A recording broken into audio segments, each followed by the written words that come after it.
Welcome to Midnight Rain Tales. The world sleeps, and the rain begins to whisper.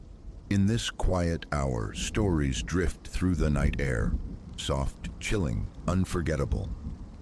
Here, under the midnight sky, we share the tales the rain refuses to forget. Stay close and listen.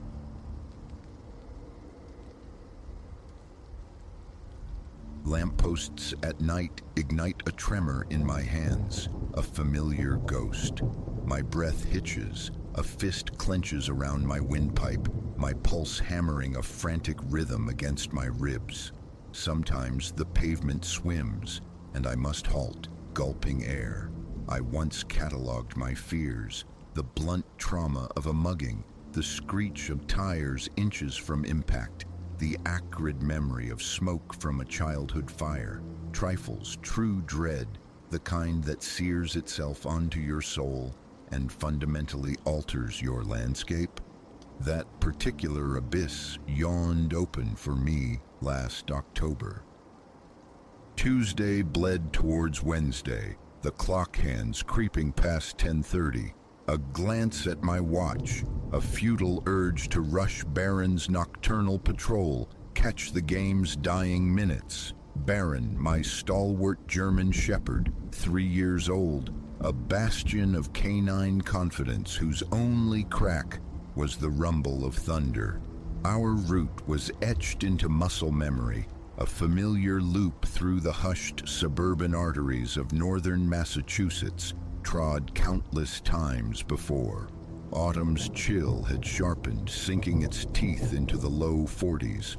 My jacket zipped tight, a meager shield. Skeletal leaves shattered underfoot. Wind whispered through denuded branches, a dry rasp of wood on wood, the mundane symphony of night. 6 years I'd inhabited this space, memorized its contours, its pavement scars, the sentinel glow of each street lamp. Baron strained lightly at the leash, nose vacuuming the earth, engrossed in his olfactory rituals. Mid-circuit, familiarity fractured. The sentinel lamp at the junction of sycamore and pine, gone dark. It stood guard where tidy lawns surrendered to the ragged edge of woods bordering the elementary school. A flicker of unease. Had it been out last night? Unlikely. Maintenance here was prompt, almost zealous. Now only a lifeless fixture dangled bleeding shadow onto the corner, and beneath it, within that pool of unnatural dark, stood something. My mind scrabbled for benign interpretation. A misplaced utility pole, perhaps, or some forgotten construction marker. Futile. It resolved into a silhouette, humanoid, yet profoundly not, impossibly elongated. I halted. Baron froze beside me, a statue carved from tension. The shape faced us, utterly immobile. 8 feet tall, more. Its geometry felt alien, limbs stretched too far, torso pared down to skeletal thinness. Dark coverings clung to it, yet didn't fold or drape like fabric. They merely adhered, suggesting a framework beneath, angular and wrong. Hello? The sound frayed, thin against the cold silence. Nothing. A tentative step back, a gentle pressure on Baron's leash. Homeboy, let's go. He remained anchored, every muscle wired taut. The leather strap vibrated with his tremors. 3 years, and never this. Baron met threats head-on, a furry fury of barks and lunges, not timidity. Yet here he stood, quaking, tail clamped low, a portrait of primal fear. My gaze snapped back to the shadow, closer, distinctly closer. Had I blinked? Had it shifted in that infinitesimal moment? No conscious perception of movement, yet the distance had shrunk. 50 feet now, maybe 30. A desert bloomed in my mouth. Logic offered flimsy shields, fatigue, optical illusions, some elaborate, cruel jest. Who's there? louder now, a thread of anger woven through the fear. This isn't funny. Its head inclined, not the fluid motion of muscle and bone, but a grotesque mechanical pivot, like something rusted seizing by degrees. The angle defied anatomy, canted too far, suggesting breakage. Baron emitted a sound I'd never known he possessed, a high, thin keen of pure terror. I yanked the leash hard. "Baron, come!" Futile. His paws scrabbled on the asphalt, a desperate attempt at retreat. His paralyzed limbs refused. My free hand clamped onto his collar, preparing to haul his dead weight. Another glance upward, 20 feet. No closer. Still that impossible stillness, that impossible proximity. The tilted head remained, revealing now a neck stretched unnaturally long, snaking from the dark slope of its shoulders. My heart became a battering ram against my ribs. Cold sweat traced icy paths down my spine. Instinct took over. I stooped, braced, and heaved all 90 pounds of trembling shepherd into my arms, ignoring the immediate protest from my back. His shuddering form pressed hard against my chest. Pivot, run. My boots hammered the pavement, a frantic drumbeat against the night's silence. Baron's weight was a crushing burden, but sheer terror lent my muscles an unholy strength. No looking back. Couldn't risk it, yet I felt pursuit. The air grew teeth, biting deeper with cold. Ahead, the streetlights stuttered, one then the next, extinguished as we plunged beneath them, as if our passage invited a suffocating entity that consumed light itself. Darkness coiled tighter with every stride. Sycamore and elm, 4 blocks remaining, 3, 2. Baron's claws bit into my shoulder, his whimpers a desolate counterpoint to my own ragged gasps. 1 block. The pursuing void swallowed the lamps behind us. Lungs screamed, arms threatened to buckle, but stopping was unthinkable. Keys, fumbling at the front door, metallic shapes slipping through numb fingers. Twice they nearly escaped before the correct one found the lock. Even as I jammed it home, the porch light above sputtered, winked out. The door yielded. I stumbled across the threshold, kicking it closed behind me. Baron tumbled from my arms, scrabbling frantically towards the living room's furthest corner, collapsing there into a shivering heap. The deadbolt slammed home. The chain rattled into place. Then gravity claimed me and I slid down, spine pressed hard against the wood, chest heaving, arms liquefying, vision swimming with dancing phosphines. An eternity stretched within heartbeats, filled only by the tearing sound of my breath and Baron's pitiful cries. Then another sound intruded. Footfalls on the porch boards. Measured, deliberate. Not the familiar tread of leather or rubber, but a distinct tap scrape, like something hard, perhaps chitinous, striking wood. The porch groaned under unseen weight. A shadow slid across the sidelight window beside the door, impossibly tall, visible only as a moving band of deeper black against the ambient night.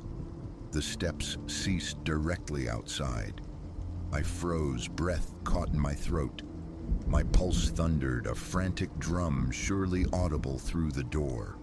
The air in the entryway plunged, my exhalations pluming white. Then a sound that stopped my heart cold, a scraping against the wood precisely behind my head. Not a knock, a dragging, like elongated nails or talons drawn slowly, deliberately, down the entire length of the door, from crown to threshold. An agonizingly slow caress of violation. Then silence, utter and complete. How long I remained cemented there, a century of my own terror, I cannot say. Time dissolved. Minutes bled into an amorphous hour, then hours. Baron remained sequestered in his corner, punctuated by those thin, terrified whimpers. Moving to comfort him felt like an invitation. Eventually, the harsh blackness outside softened, diluted by the first hesitant strokes of gray. Dawn. Slowly, almost imperceptibly, the bone-chilling cold in the entryway receded. Birdsong tentatively stitched the silence. Only when the sun climbed, asserting its dominion, did courage return in a trickle. I risked a glance through the peephole, empty porch, but the door bore witness. 4 deep gouges marred the paint, running vertically from top to bottom, raw wood grinning through the wounds. Work was unthinkable. I called in sick, spending the day marooned on the sofa, Baron a heavy, trembling weight pressed against me. Every creak of the house, every passing car sent jolts through us both. My mind desperately sought refuge in denial, a waking nightmare, stress-induced hallucination. But the tangible scars on the door, Baron's persistent, unnerving fear, these were anchors to a reality I couldn't escape. He refused to approach the front of the house, averting his gaze from the violated door. That evening, under the guise of a sudden family crisis, I drove Baron to a friend's sanctuary in the next town. Returning to the hollow house, I swathed every window in blankets, banished every shadow with blazing artificial light. Armed with a baseball bat, I kept vigil in my bedroom, the clock's measured ticking, amplifying the silence. Nothing stirred. The following night mirrored the first, and the next. After a week of strained normalcy, a fragile hope began to bloom. Perhaps it was an isolated anomaly, a singular nightmare made real. Foolish hope. 2 weeks later, retrieving Baron under the cloak of late night, the terror returned. We navigated a desolate ribbon of asphalt, barely a mile from the house that no longer felt like home. Ahead, the streetlights began to fail. One blinked out, then another. A cascade of dying stars plunging the road into sequential darkness. From the back seat, Baron's low whine commenced, escalating quickly. My foot mashed the accelerator. The engine, as if infected by the encroaching dread, sputtered, choked. The dashboard lights flickered, died. Headlights pulsed once, twice, then surrendered, plunging us into near total blackness, but not quite. The solitary beam of the last functioning streetlight, 50 yards ahead, illuminated the impossible. It stood sentinel in the center of the road, waiting. Its head swiveled towards us with that same hideous clockwork precision, and this time bathed in the dying sodium glow, I saw its face, or the horrifying absence of one. A smooth, taut expanse of pallid skin stretched over something skull-like beneath. Featureless, eyeless, blank. Panic lent strength to my hand. I twisted the key. A cough, a sputter, then ignition. The engine roared back to life. Reverse. Tires shrieked protest against the tarmac as I slammed the pedal to the floor. Baron erupted into frantic, high-pitched barking, the sound of pure animal terror. A glance in the rearview mirror confirmed it. The final streetlight winked out, surrendering the road to absolute night. How we reached the driveway remains a blur. The house sold the following week. I absorbed the financial loss without a second thought. A paltry sum for perceived safety. We fled, putting 2 states between us and that cursed corner of Massachusetts. Now Baron and I reside in a city apartment, nestled within the urban sprawl where light and noise form a constant albeit fragile shield. Nocturnal walks are a relic of a past life. Multiple deadbolts secure our door. High wattage security lamps, wired to a backup generator, flood the exterior. Yet sometimes, a flicker in the periphery, a shape too tall lurking at the edge of the illuminated parking lot, or receding into the deep ink between buildings. A fleeting glimpse, instantly gone. And sometimes, very late, when the city outside holds its breath, a faint sound reaches us. Scratching. At the apartment door, Baron hears it. He presses close, a solid weight of trembling fur against my leg, emitting those low, desolate whimpers I first heard under a dying streetlight. We wait together then, bathed in the artificial glare of the living room, for the sanctuary of dawn, acutely aware that somewhere beyond the light it waits, watching, drawing nearer even in its stillness. Now I am a student of streetlights, a nightly observer. I scrutinize shadows for unnatural length, watch for motion that defies the gentle laws of physics, because I know with chilling certainty it persists, and I know that one night the lamps will falter again one by one, and in the darkness left behind, it will be there, waiting. Those scars on my old front door, they endure. Painted over by subsequent occupants, yes, but visible still if one knows where to look. 4 deep furrows, a permanent testament etched in wood. Occasionally drawn by a morbid magnetism, I drive past in the reassuring light of day. A pilgrimage to confirm the memory's reality. The lamp at Sycamore and Pine burns brightly now. The neighborhood slumbers in its deceptive normalcy, but Baron knows, and I know. Should you find yourself walking beneath the night sky and spy a street lamp inexplicably dark, avert your gaze. Do not linger. Do not investigate the elongated shadow that might pool beneath it. And if your eyes betray you, if you see something standing impossibly still, impossibly tall, run. Flee towards light, towards sound, towards life. But remember this above all, you will not perceive its movement, yet with every second you remain, it draws closer.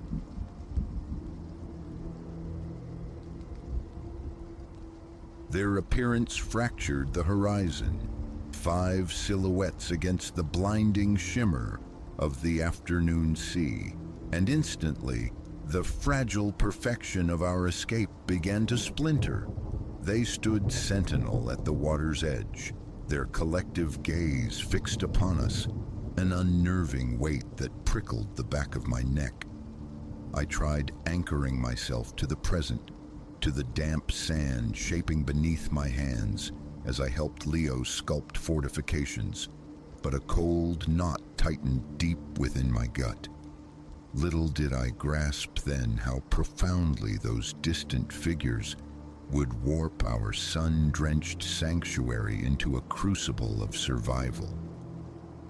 We'd chased this seclusion, Elias and Clara, hauling our children, Leo and Iris, towards a promise of sun-drenched tranquility, a week unburdened by the clamor of ordinary days. Our rented haven perched above a crescent of sand, seemingly miles from anywhere.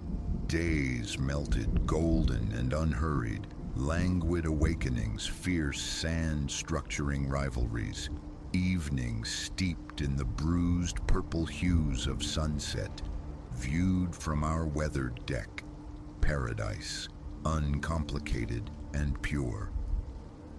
Then, on the cusp of our 4th dawn, the idol curdled. I was tracing a moat for Leo's sandy keep when they materialized at the ocean's fringe, a compact knot of men, their posture unnaturally stiff. Initially, I dismissed them. Beaches draw wanderers, solitary figures, groups. Yet, as the hours bled away, their static presence became a disquieting constant. Each time my gaze drifted towards the waves, they were there, maintaining an inscrutable distance, their attention seemingly tethered exclusively to our small family unit. "Clara," I murmured later, as the salt-stiffened towels and sandy buckets were gathered. "Those men down there, did you notice?" Her gaze followed mine across the expanse. A slight furrow creased her brow. "Yes, they've lingered quite a while. Tourists, likely, just taking in the view." I offered a weak nod, clinging to the mundane explanation.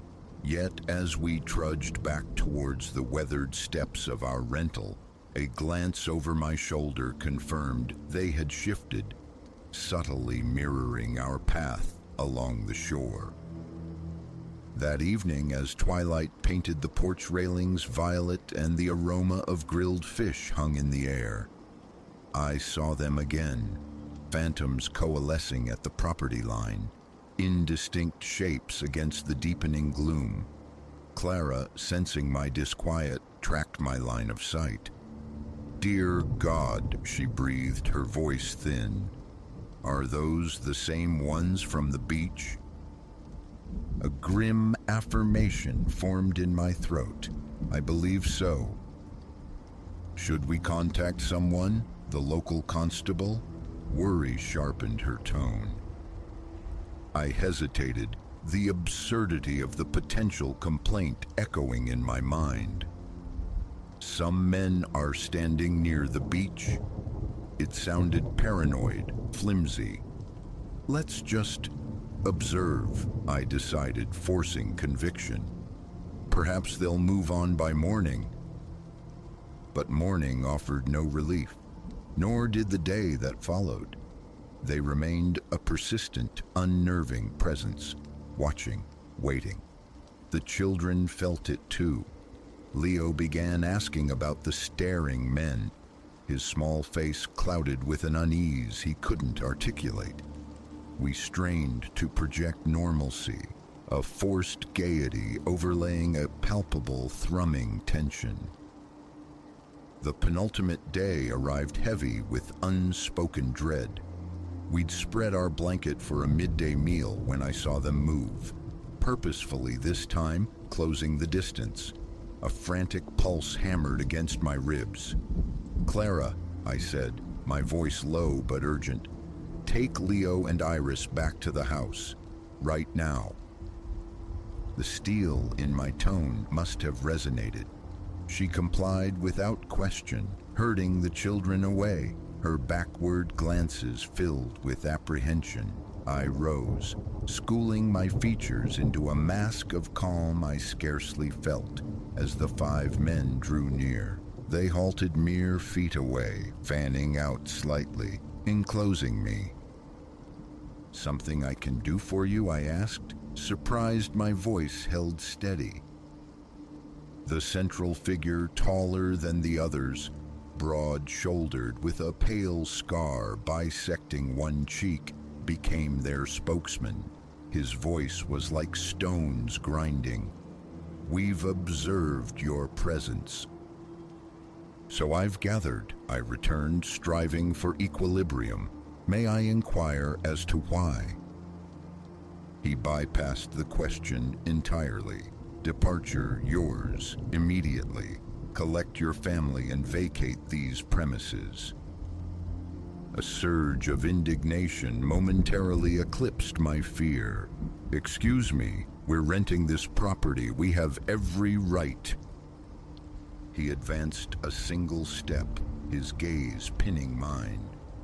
"You fail to comprehend. This is not negotiable. Consider it counsel. Be gone by tomorrow's sunset, or face the tide turning." With that stark pronouncement, they pivoted as one and strode away, leaving me rooted to the sand, my thoughts chaotic. I sprinted back towards the house, heart slamming against my ribs. Clara met me at the threshold, her face a canvas of fear. Elias? What did they demand?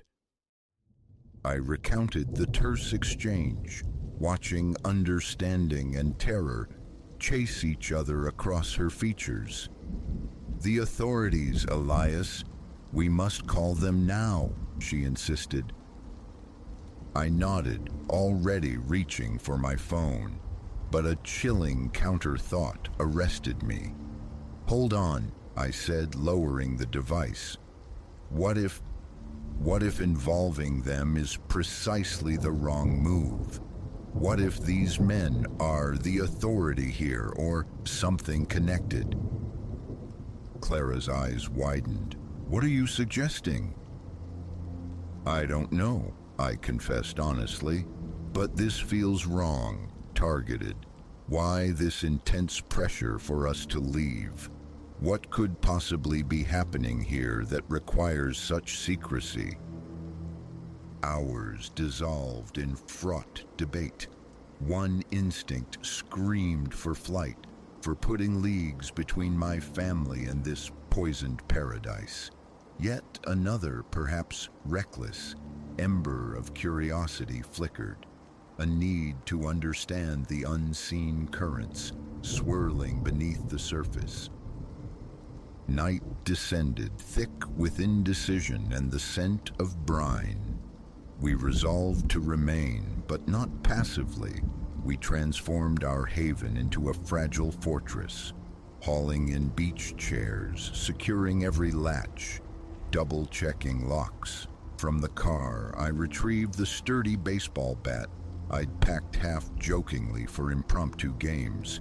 We settled the children early, murmuring reassurances about an early start tomorrow. Then Clara and I began our vigil, trading shifts at the darkened windows, nerves jangling at every creak of the old house, every sigh of the wind. It was during my watch near the witching hour, deep in the suffocating quiet, that I saw them. Ghostly lumens dancing among the pines bordering our refuge. Flashlight beams cutting arcs through the blackness.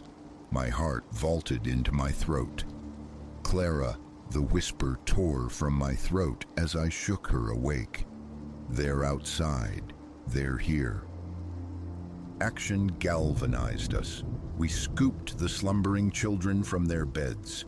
Leo and Iris, groggy and bewildered, absorbed our palpable fear and remained blessedly silent.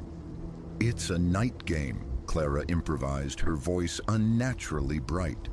A secret adventure. We must be absolutely quiet. We navigated the stairs by feel, my grip slick on the smooth wood of the bat. Through the downstairs windows, the bobbing lights drew inexorably closer. They were forming a perimeter. Rear exit, I breathed to Clara. The car, we make a break for it. She nodded, clutching the children tighter.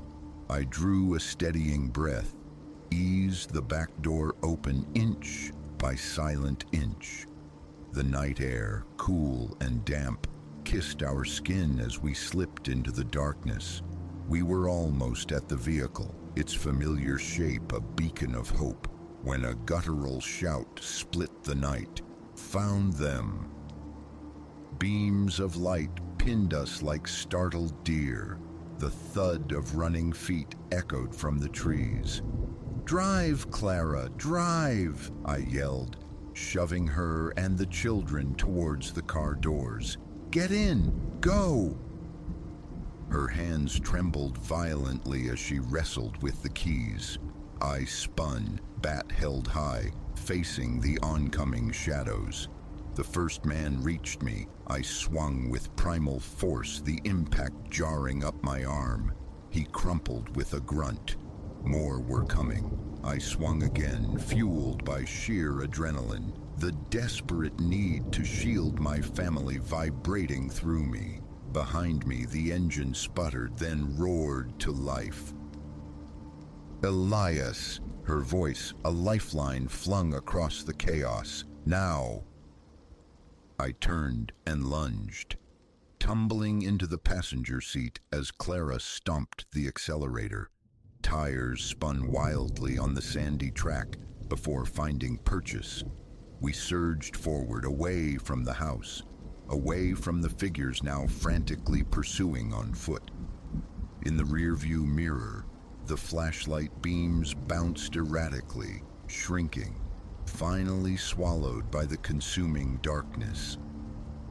Silence pulsed in the car, thick and heavy, broken only by the soft, hiccuping sobs of the children huddled in the back. An hour bled away, marked by mileposts flashing past in the headlights, before Clara eased us beside a fluorescent oasis, a 24-hour roadside diner humming under the vast, indifferent night sky. What just happened back there? She finally whispered, her voice frayed. I shook my head, the events still replaying in fractured, terrifying loops. I have no idea, but I think we narrowly avoided something truly terrible. We lingered there, sipping lukewarm coffee, trying to soothe the children and our own shattered nerves. Eventually, we drove onward, seeking sanctuary in the next town's constabulary. Our frantic narrative, punctuated by fear and exhaustion, met placid skepticism from the uniformed officers. They dutifully recorded our statement, offered vague assurances of investigation, but their eyes held a familiar dismissal. Overwrought tourists spooked by shadows. The beach house remained a violated memory. We drove straight through, back towards the mundane safety of home. Our dream vacation irrevocably tainted, curdled into a waking nightmare. For weeks, every unexpected noise made me jump. Every shadow seemed to hold a lurking menace, but the men never reappeared. Life resumed its rhythm, yet its cadence was altered, subtly discordant. I was changed, marked by the knowledge of how swiftly serenity could become a snare, how thin the membrane of security truly is. The mystery of those watchers, their motive shrouded, remains an unsettling echo in the quiet corners of my mind.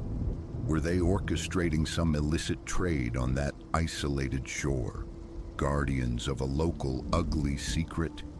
Or something darker still, beyond the scope of easy imagining?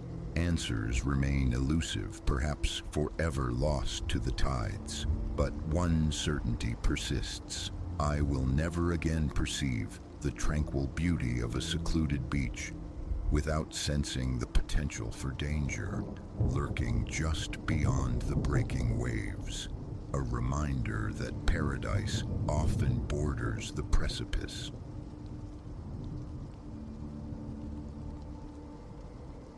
A trick of the light, I assured myself, the first time that face shimmered into existence beyond the windowpane. By the third apparition, the flimsy comfort of self-deception had dissolved. Something lurked out there, its attention fixed solely on me. And as the graveyard shift unfurled its slow black banner, a chilling question began to echo in the hollow spaces of the office. Would I witness the dawn, or would my sanity or my life fracture first? My name is Leo. For 6 months, nocturnal solitude has been my companion at Sterling and Finch.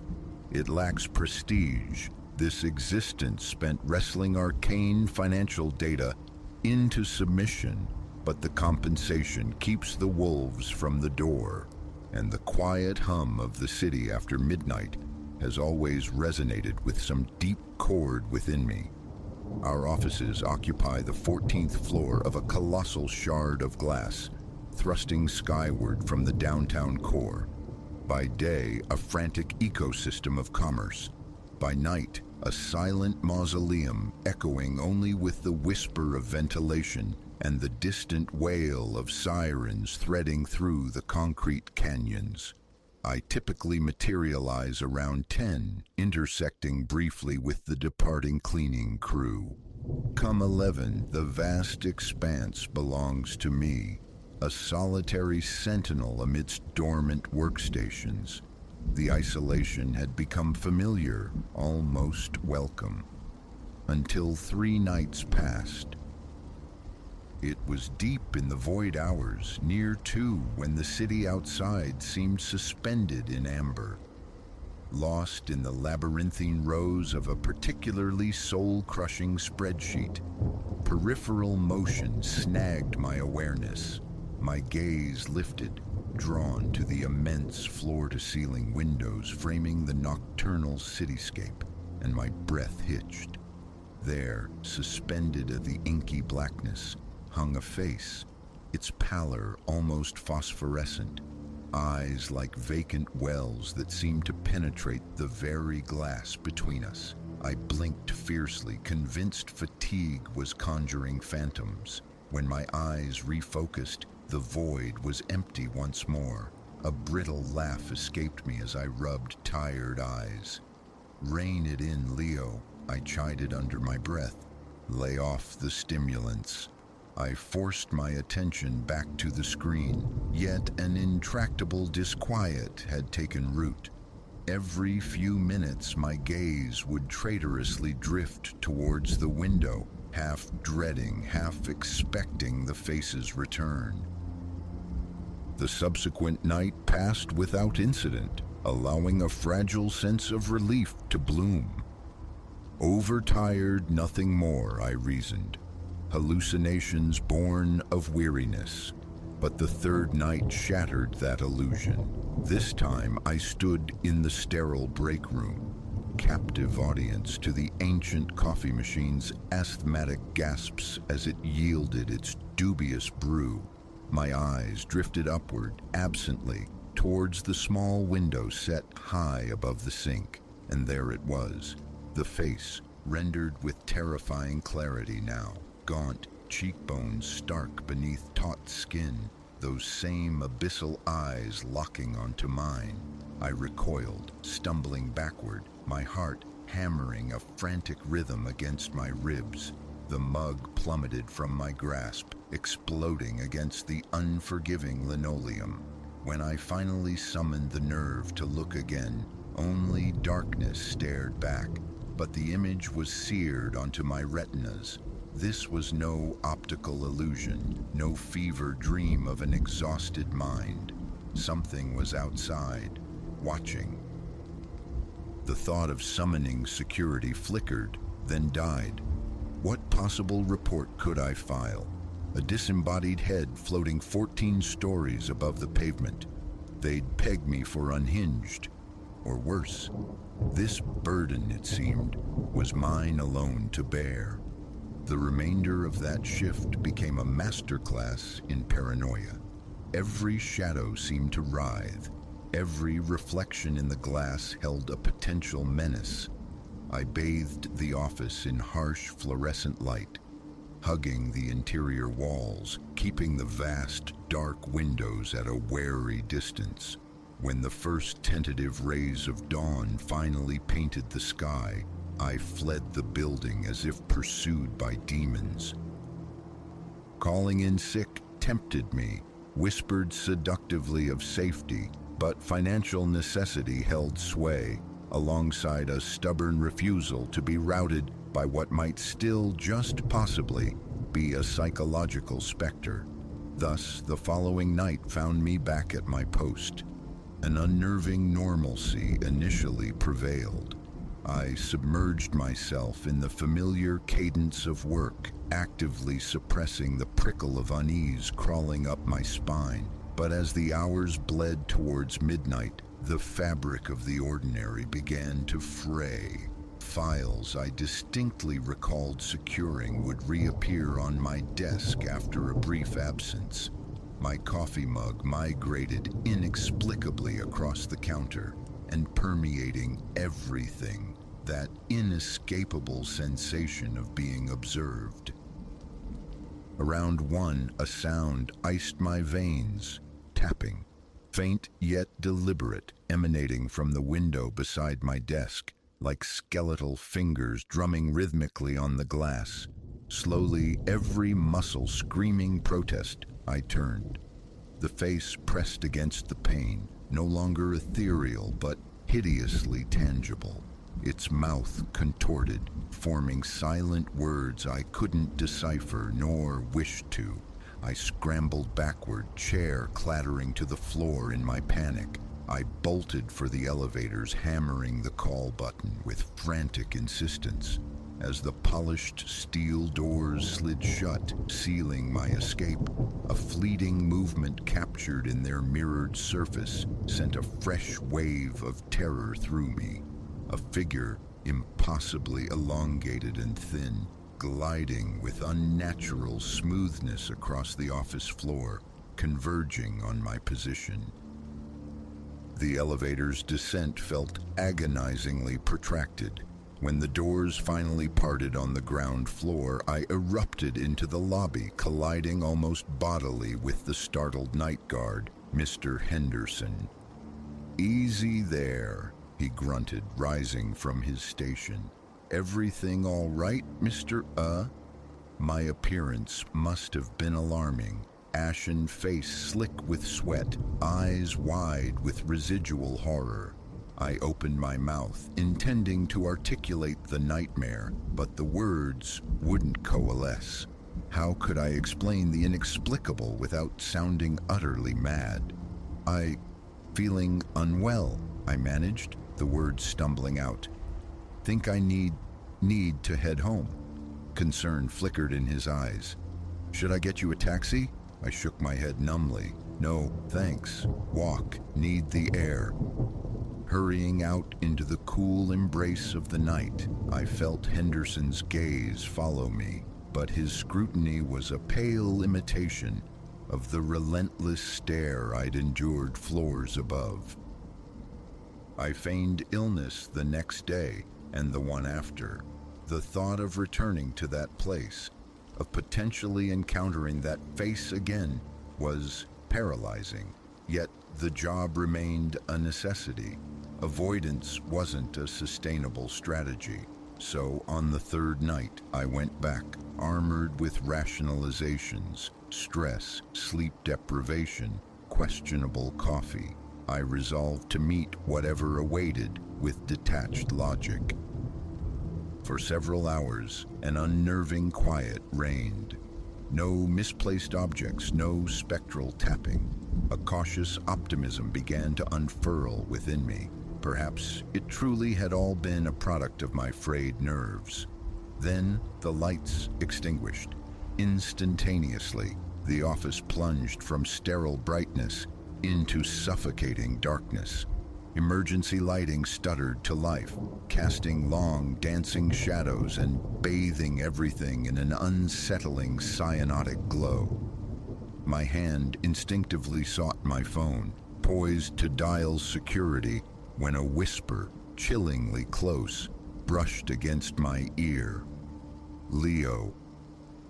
I spun, heart seizing. There, limned in the eerie luminescence, stood a figure, towering, skeletal, its skin possessing a deathly pallor that seemed to emit its own faint light. It was the face from the window, but now horrifically complete, far exceeding the dread conjured by my imagination.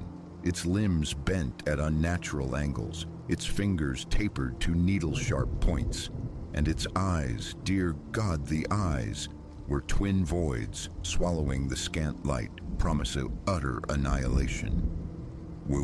"What are you?" The question tore itself from my throat, ragged and thin. The creature's mouth stretched, pulling taut across bone in a rictus that, on any human countenance, might approximate a smile. Here, it was pure nightmare fuel. "I am the watcher in the void," it rasped, its voice like desiccated leaves skittering across stone. "I am that which waits. And you, Leo, you are the one marked. My legs turned to water as I backed away. Marked for what?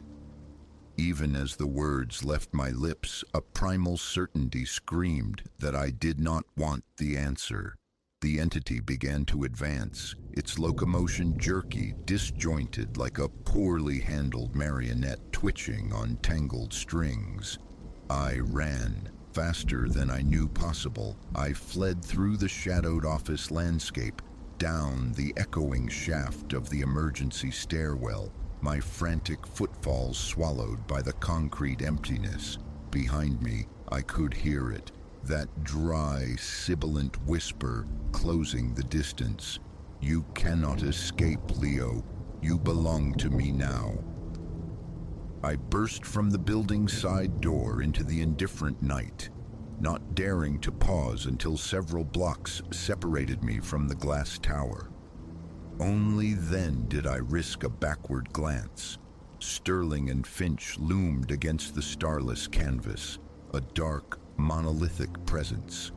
And there, framed in a window on the 14th floor, a pale face observed my flight. I never returned. My resignation, tendered electronically, was curt and final. I found new employment, meticulously ensuring my work hours coincided strictly with the sun's presence. Yet sometimes in the deepest hours of the night, I awaken abruptly, the phantom sensation of eyes upon me, prickling my skin. And when I force myself to peer through my bedroom window towards the shadowed houses across the street, I sometimes fancy I see it, a familiar, luminous pallor staring back from the darkness. What that entity was, what claim it sought to lay upon me, remains an agonizing mystery.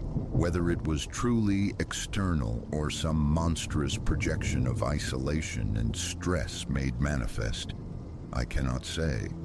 But this I know with chilling certainty. I will never again willingly surrender myself to the solitude of the night shift. And if you value your sanity, neither should you, because you can never be entirely sure what waits on the other side of the glass, patiently watching, anticipating the moment it can claim you for its own.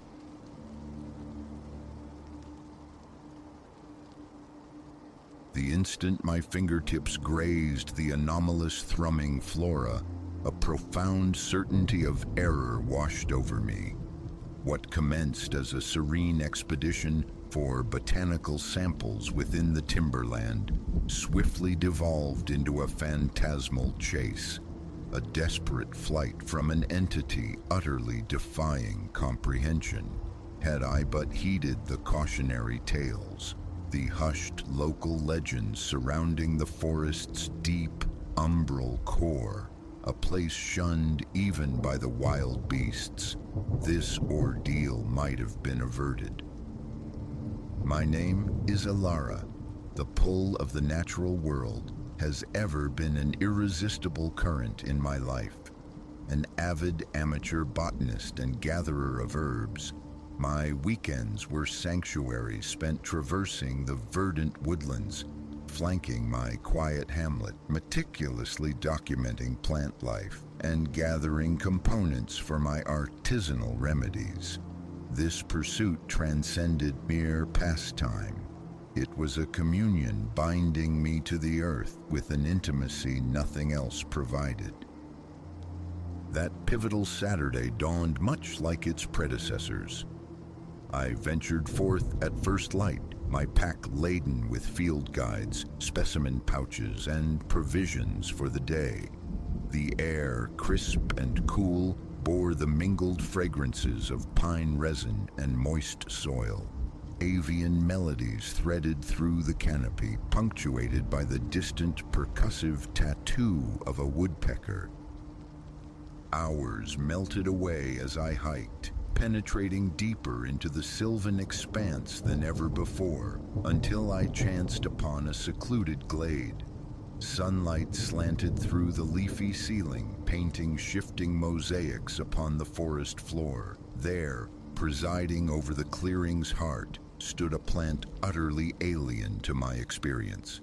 Its foliage displayed a profound, iridescent violet, shimmering with an almost metallic luster.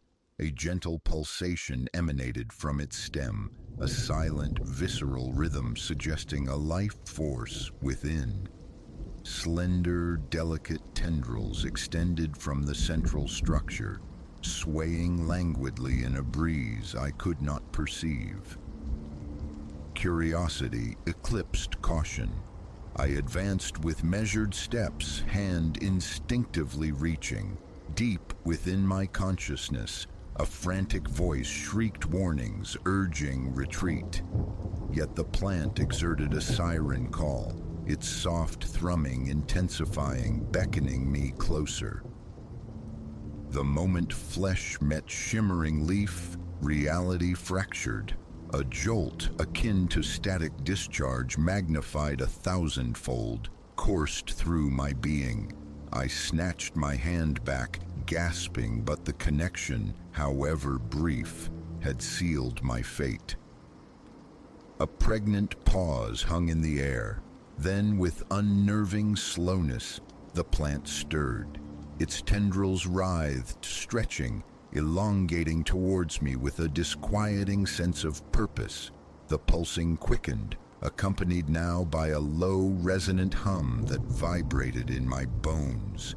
I staggered backward, my heart hammering against my ribs. Impossible.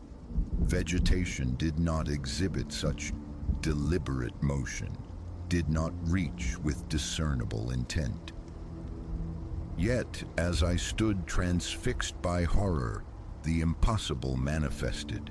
The plant wrenched itself free from the earth, its root system transforming into grotesque, spindly appendages. It scuttled towards me, its speed horrifying, its tendrils clawing at the intervening air. The spell shattered. I pivoted and fled, plunging through dense undergrowth, heedless of path or concealment. Behind me, the pursuit was undeniable, a rustling symphony of disturbed leaves and snapping twigs marked its relentless advance. I ran until my lungs burned with exertion and my legs turned to leaden weights. Only then did I risk a backward glance. The clearing had vanished. A fragile hope flickered, perhaps I had evaded it. But a peripheral flicker of movement, something violet, shimmering, darting between ancient trees, extinguished that hope. It was still present, still hunting. As the sun dipped towards the horizon, painting the forest in long, spectral shadows, a fresh wave of fear assailed me. Lost. Utterly disoriented by panic, darkness loomed, promising entrapment within these woods alongside that thing. I fought for composure, for rational thought. Shelter was paramount, a refuge to endure the encroaching night. As if summoned by my silent plea, a small cavern emerged, nestled into a nearby hillside. I made for it, casting anxious glances over my shoulder with every stride. Just as I reached the shadowed entrance, the telltale rustle sounded perilously close behind. I lunged inside, pressing my back against the cool, damp stone, scarcely daring to draw breath. Outside, I heard its movements, a circling patrol around the cave mouth. Those sinuous tendrils appeared at the opening, probing the interior gloom. I held my breath, praying it would not venture further. After an eternity condensed into minutes, it withdrew. A shallow sigh of relief escaped me, yet vigilance remained essential. It lingered nearby, waiting. Night descended fully, and the forest awoke to a new chorus. The melancholic hooting of owls, the furtive rustling of nocturnal creatures. Yet beneath these familiar sounds persisted the strange, pulsing hum first encountered in the glade. It seemed omnipresent yet directionless, saturating the air with an oppressive, alien vibration. Exhaustion eventually triumphed over terror, and I must have succumbed to sleep. When awareness returned, pale morning light filtered into the cave. For a fleeting instant, I nearly dismissed the preceding events as a bizarre, vivid nightmare. But a cautious peek outside confirmed the grim reality. The plant creature was there, poised, its leaves glistening with dawn dew. The instant it perceived my movement, it began its advance. Retreating into the cavern's depths, my mind raced. Indefinite refuge was impossible, yet outrunning it seemed equally futile. A plan was imperative. Then a fragment of botanical knowledge surfaced. The aversion many plants exhibit towards fire, recoiling from its heat and luminosity. A desperate gamble, but my only recourse. I rummaged through my pack, offering silent gratitude to any listening deities for the foresight of packing matches and a small vial of alcohol-based hand sanitizer. Meager tools, perhaps, but potentially sufficient for a rudimentary incendiary device. Drawing a steadying breath, I braced myself. This was the crux, the moment of truth. I burst from the cave, immediately locating the creature. It reared back, tendrils unfurling towards me. This time, however, I held my ground.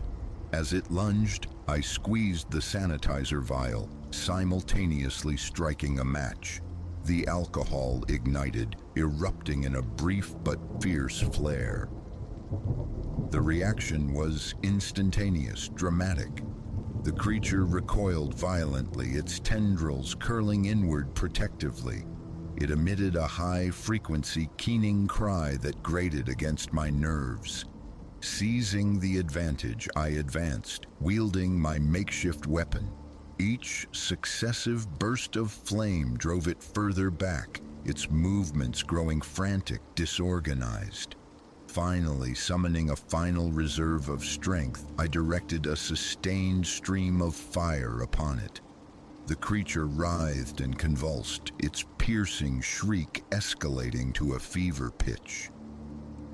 Then, astonishingly, horrifyingly, it began to disintegrate. The shimmering leaves crumbled into fine ash. The pulsing stem collapsed upon itself. Within seconds, only a small mound of smoldering detritus remained. I stood there, gasping for air, limbs trembling from exertion and the precipitous adrenaline crash. It was finished. I had survived. But as I turned to depart, to navigate my way back towards civilization, a discovery sent ice through my veins. Scattered across the small area defined by our final conflict, I saw them. Dozens of diminutive violet shoots piercing the soil. The implication struck with the force of a physical blow. This was far from over. What I had confronted was merely a vanguard, the first of its ilk to attain maturity. But others were nascent, countless others poised to grow, to hunt, to proliferate. In that moment, I understood. Retreat was not an option. A responsibility had been thrust upon me, a duty to warn, to devise a means of containment before it was too late. Should these entities ever escape the confines of this forest, the repercussions would be catastrophic, unimaginable. Trekking back towards the town, my thoughts churned, already formulating strategies. Botanists, biologists, perhaps even governmental agencies needed notification. Someone, somewhere must possess the knowledge to counter this menace. Yet a deeper intuition whispered the truth. I was likely the sole individual who grasped the true extent of the danger, the only one who had faced these abominations and lived. Whatever trials awaited, whatever conflicts lay ahead, I would be at the forefront. Because knowledge, at times, is a heavy mantle, yet it is also a potent weapon, and I resolved to wield every fragment of understanding I possessed to ensure the horrors witnessed within this forest remained confined, never spilling into the unsuspecting world beyond. Reaching the tree line, I paused, casting a final look towards the deep, umbral heart of the woods where my ordinary existence had irrevocably ended, and this extraordinary, terrifying chapter had begun. I inhaled deeply, fortifying myself for the challenges to come.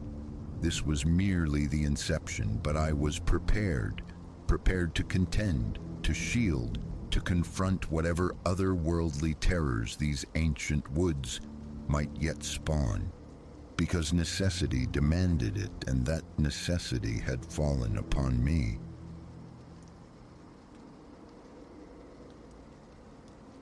This path, etched into the cascade's flank, promised sanctuary. Instead, it delivered me into the clutches of primal dread. I moved through the world often as a solitary wayfarer, finding solace in the hushed susurrus of leaves, the cadence of my own solitary tread. This particular artery through the mountains, a favored route, snaked through cathedral groves, periodically unveiling panoramas of glacial crowns piercing the blue. Dawn had barely broken when I began, the air a crystalline bite against my skin as I settled the weight of my pack and commenced the climb. Those first hours unfolded in a state of grace.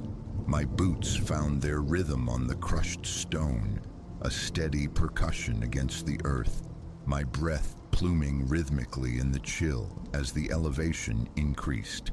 Life pulsed around me, the intricate melodies of unseen birds, the furtive rustle of small lives navigating the undergrowth. Pauses became moments of reverence, gazing down at the shrinking world below, a cartographer's dream rendered in miniature. It was past the sun's zenith when the idyll fractured. I'd knelt by a thread of snowmelt, replenishing my water, when a flicker of motion snagged my periphery. From the dense weave of firs, perhaps 50 paces up the trail, a figure emerged. His progress was uneven, a faltering journey toward me. Even across the intervening space, an aura of wrongness clung to him. His garments were frayed and earth-stained, his hair a chaotic thatch, and a subtle hitch marred his stride. My initial impulse was one of compassion. A fall? Disoriented? I lifted a hand, my voice cutting the stillness. "Hello, are you all right?" His head snapped up, eyes finding me as if surfacing from deep water. A wave, seemingly of relief, animated his features as he hastened his gait. "Oh, thank heavens," he rasped, the sound raw. I feared I was utterly alone. As the distance between us closed, a knot of disquiet tightened low in my belly. His eyes, blood-veined and restless, scanned the surroundings with a frantic energy. A febrile luminescence seemed to emanate from his skin. He was older than my first assessment, likely cresting his late 40s, a rough map of stubble shadowing his jaw. "The name's Silas," he offered, extending a hand darkened with grime, the nails packed with dirt. Reluctantly, I clasped it. "Been wandering for days, lost my companions, couldn't rediscover the trail." That sounds difficult, I managed, striving for composure against the rising tide of unease. Need water, something to eat, he accepted with a desperate nod, seizing my offered flask and draining it with audible gulps. While he drank, my gaze absorbed sharper details. The network of fresh, angry scratches striping his forearms, the almost imperceptible tremor in his hands, the curious density beneath his jacket that hinted at something solid, perhaps metallic. The main trail lies back the way I came, I indicated, gesturing down the path. Descend that way and the ranger station should appear within a few hours. Silas lowered the flask, wiping his mouth on his sleeve, his gaze locking onto mine with unnerving intensity. Actually, he began, his tone shifting, acquiring a smoother, almost slick quality. I hoped you might guide me back to my camp, just a little way further up, I believe. Don't think I can manage it solo. Alarm bells chimed, discordant and loud in my mind. Every tenet of wilderness safety screamed against venturing off-piste with the stranger, particularly one radiating such instability.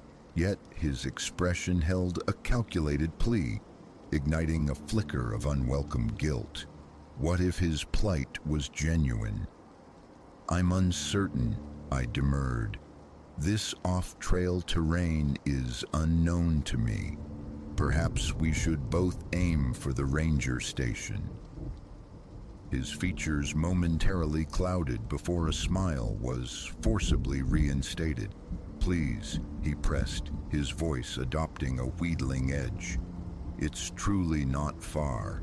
Just need to retrieve my gear. Then we can descend together, I swear. Against the clamor of my better judgment, I heard myself acquiesce. Very well, I conceded, but not deep in, and swiftly. Relief washed over his face, stark and potent.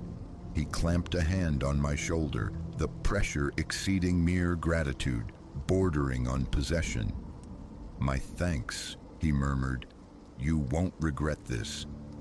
As we turned, abandoning the clear demarcation of the trail for the ambiguity of the undergrowth, the conviction that I was stepping into a profound error settled cold and heavy within me. Silas took the lead, navigating the untracked woods with a confidence that belied his claim of being lost. A monologue spilled from him, tales of his supposed group, the manner of their separation. Yet the narrative frayed at the edges. He spoke of equipment ill-suited for a simple day hike, referenced landmarks geographically impossible for this region. Each attempt I made to redirect our course back towards the established path was deftly deflected, countered with justifications for pressing onward just a little further. Perhaps half an hour had elapsed when my tolerance reached its limit. The forest had deepened its embrace, the light filtering down in muted greenish shafts as the canopy interlaced above. A persistent prickle crawled across my skin, the sensation of being observed, though whether by woodland creatures or something more sentient, I couldn't discern. Listen, Silas, I declared, halting abruptly. We need to turn back now. It's getting late and I'm unwilling to proceed further from the trail. He pivoted, and the gaze he fixed upon me extinguished the last vestiges of warmth. The affable facade dissolved, revealing a core of stone of imminent threat.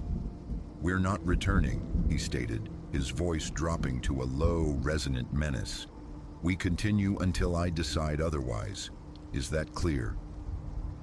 My pulse hammered against my ribs as the stark reality crashed down, alone. deep wilderness, a man whose intentions were now terrifyingly plain. I retreated a step, my hand instinctively seeking the reassuring cylinder of bear spray clipped to my belt. "I am leaving," I asserted, forcing steadiness into my voice. "Do not impede me." He moved with startling velocity, a lunge that blurred his form, his hand snatching at my arm. I recoiled violently, my foot catching on an exposed root, sending me stumbling backward. In that fleeting moment of disequilibrium, he closed the distance, his mass driving me down onto the forest floor. We wrestled amidst the detritus of leaves and loam, raw panic lending me an unexpected surge of strength. I thrust a knee upward, creating a sliver of space, enough to fumble for the canister. As he coiled for another assault, I raised the spray and depressed the trigger. The pungent orange cloud struck him squarely, eliciting a choked howl of agony as he staggered back, clawing at his eyes. I scrambled upright, lungs heaving, debris clinging to my clothes. "You!" he shrieked, his voice distorted by fury and pain. "I'll end you for that." I didn't linger.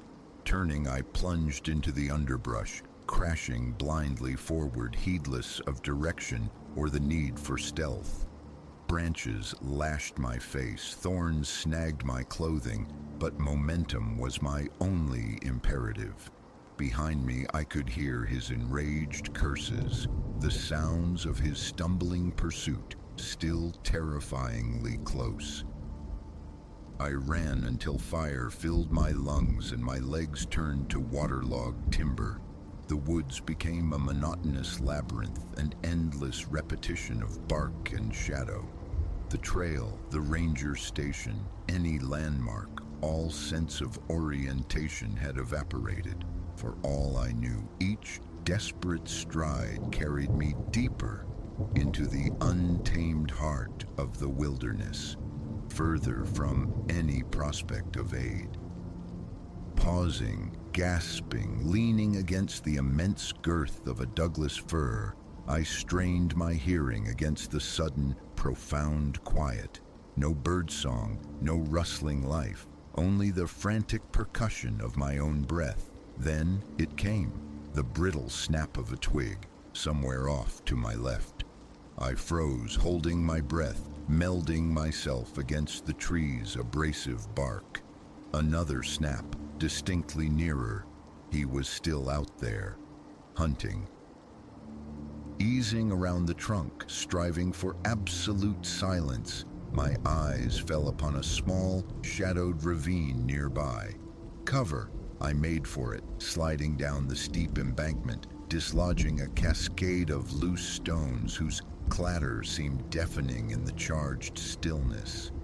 "I hear you," Silas's voice ripped through the air, chillingly close. "Hiding is futile. I know these woods far better than you." Crouched at the ravine's bottom, my thoughts raced like panicked animals. Aimless flight was a path to exhaustion, injury, or worse. A plan, my pack, still slung across my back. Inside, the emergency kit. With trembling fingers, I retrieved the small signal mirror and the whistle. The mirror offered little hope beneath the dense canopy, but the whistle, that sharp, piercing sound, might be my deliverance.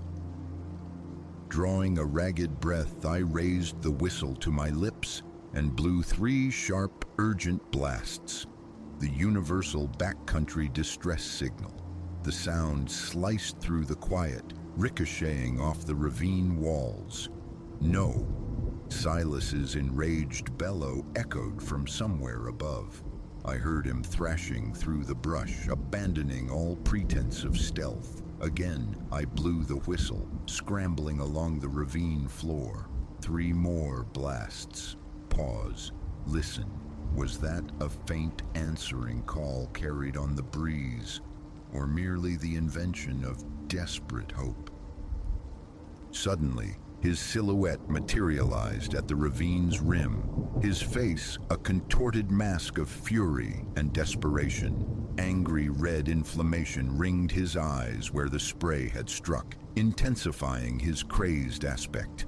"You will pay," he snarled, beginning his descent down the precipitous slope. I turned to flee, but my foot snagged on a treacherous root. Pain lanced through my ankle as I pitched forward, sprawling onto the rocky ground. I tried to rise, a sickening twist confirming a bad sprain. Silas's laughter, harsh and devoid of humor, echoed around me as he witnessed my struggle. "Trapped now, little rabbit," he taunted, his voice thick with malice. I hauled myself upright, leaning heavily on my good leg, refusing to surrender. As he closed the remaining distance, I lifted the whistle one last time, pouring every remaining ounce of air into the shrill summons. And then, impossibly, miraculously, I heard it, distinct voices calling out, the resonant baying of dogs. Search and rescue. They must have been nearby, perhaps searching for others.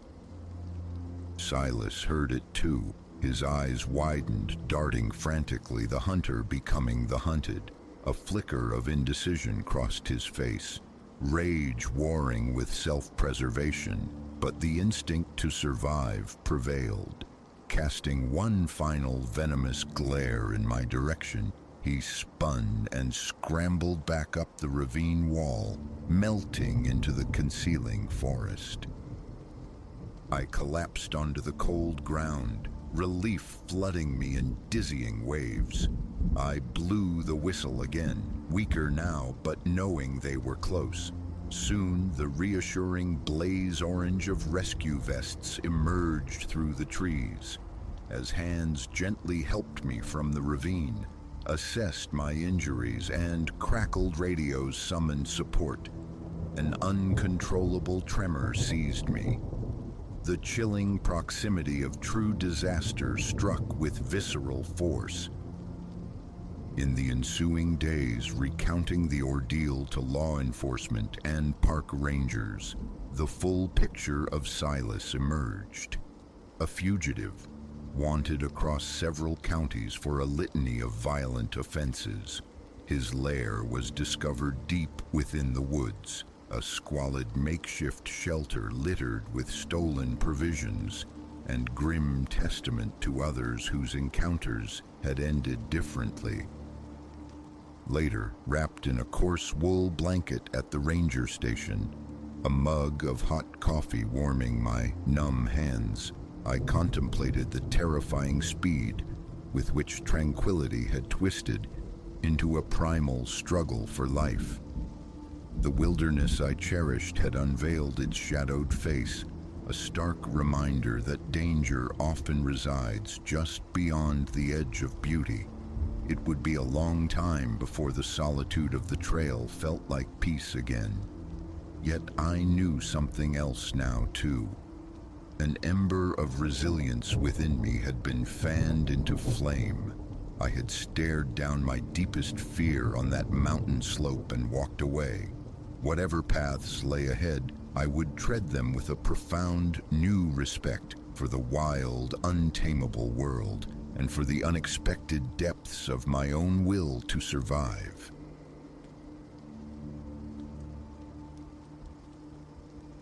Memory clings, sharp-edged, to that first encounter. There it perched, atop a cardboard sarcophagus in the dim vault of my mother's storage room, radiating a quiet wrongness. Light from the single naked bulb dripped sparsely into the corners, catching the violet shock of its synthetic hair, making it pulse faintly in the stagnant air. My sister Clara had abandoned a flotilla of boxes here upon her migration to some distant city, chasing a new career. My task was simple excavation, unseal, inventory, impose order.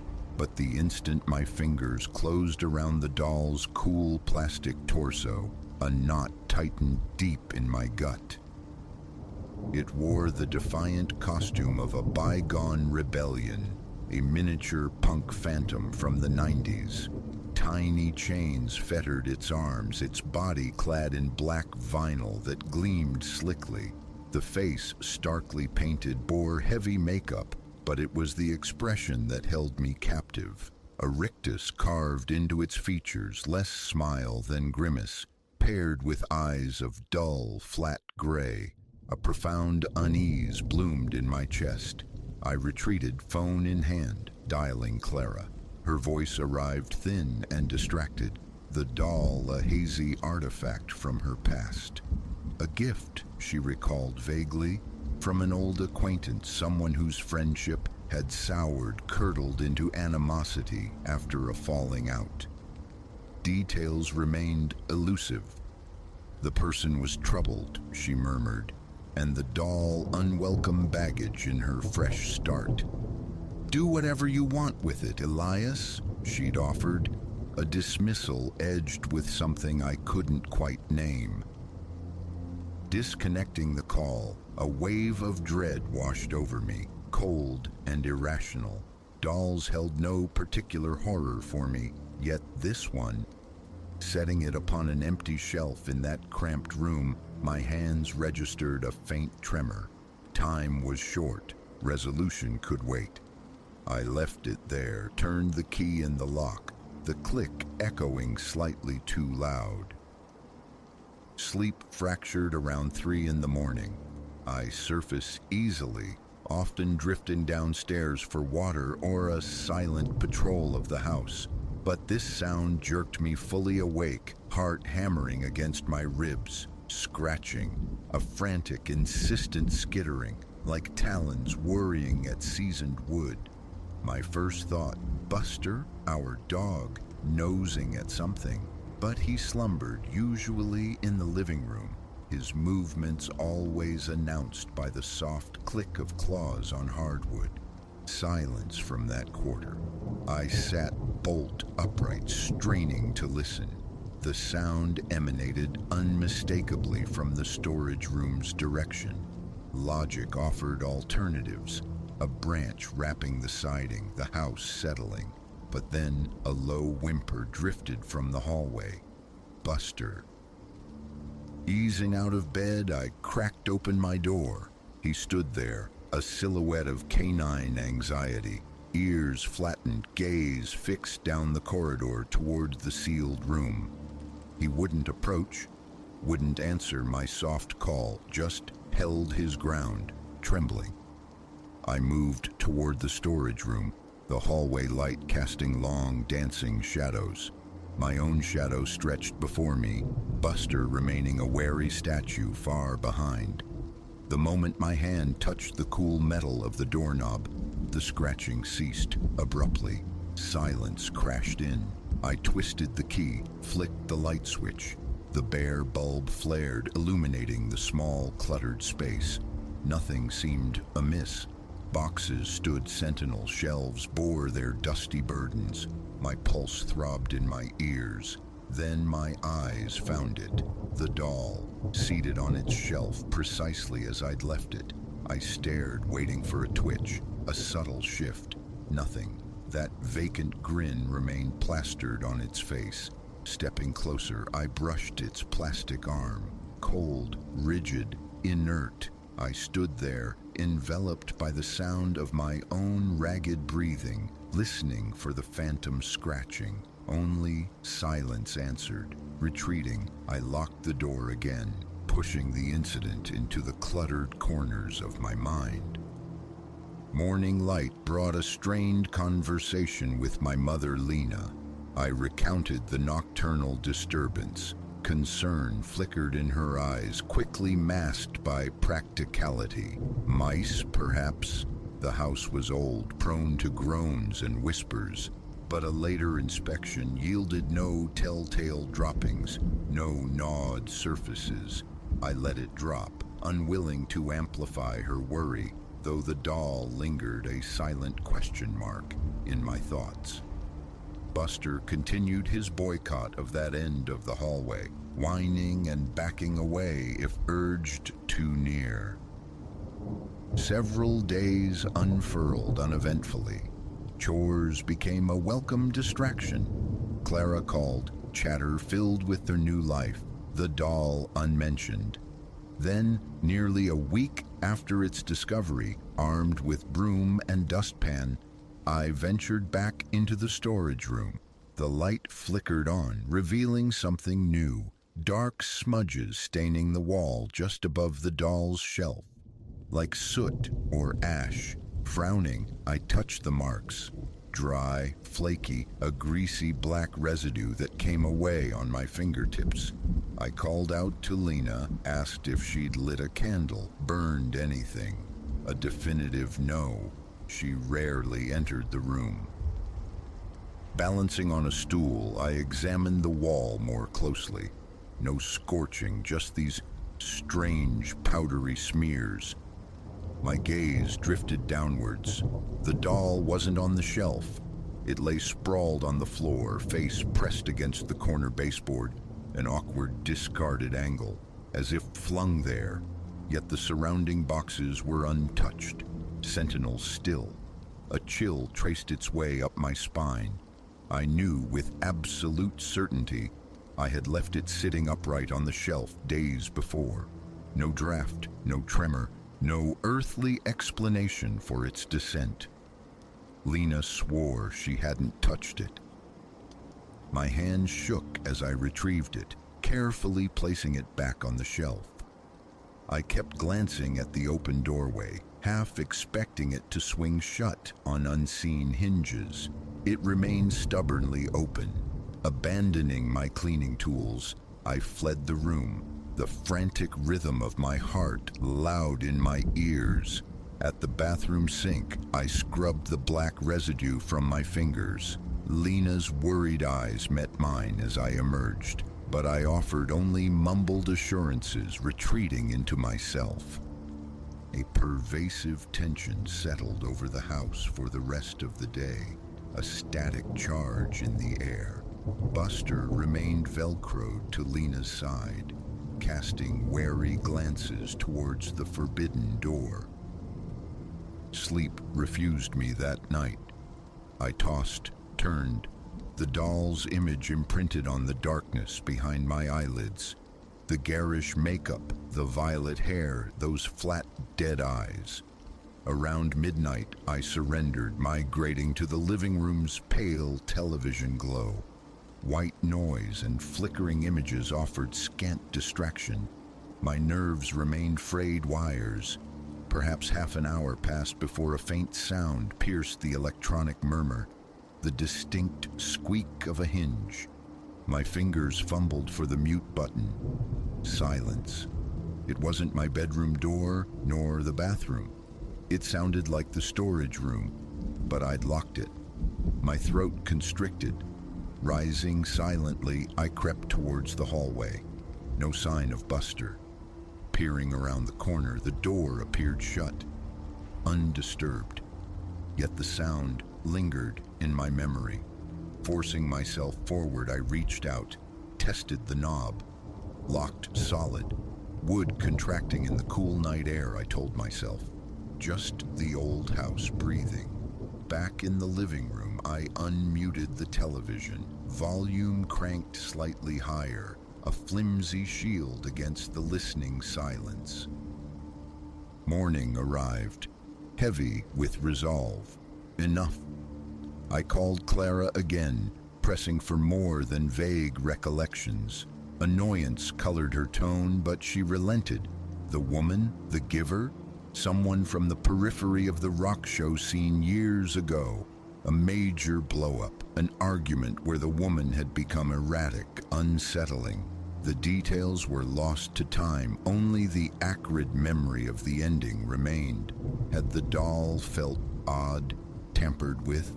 A pause crackled down the line. Clara conceded the gift had felt strange, unwelcome even then. She'd never liked it. kept it entombed in its box. An apology followed, thin and hasty, for burdening me with it. Anger warred with unease as I hung up.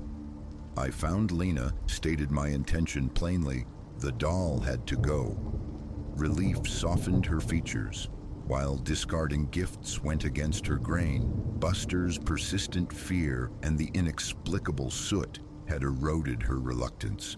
She nodded her assent. Taking a deep breath, I grabbed a black trash bag and marched back to the storage room. It sat there, on the shelf, upright, turned slightly, almost imperceptibly towards the door, as if watching. My heart gave a heavy thump, but I pushed through the fear. Straight to the shelf, snatched the figure, thrust it into the bag, tied a secure knot. A simple disposal felt insufficient. It needed distance. I told Lena I was driving to the municipal dump site outside town. She nodded again, her relief palpable. Walking to the car, the bagged doll felt unnaturally dense in my arms, a leaden weight. I ignored it, popped the trunk, dropped it inside with a muffled thud. The drive was taut, knuckles white on the steering wheel. Behind me, the bag seemed to sigh and shift with every tremor of the road, a sound disproportionate to its size, like dry leaves skittering inside a tomb.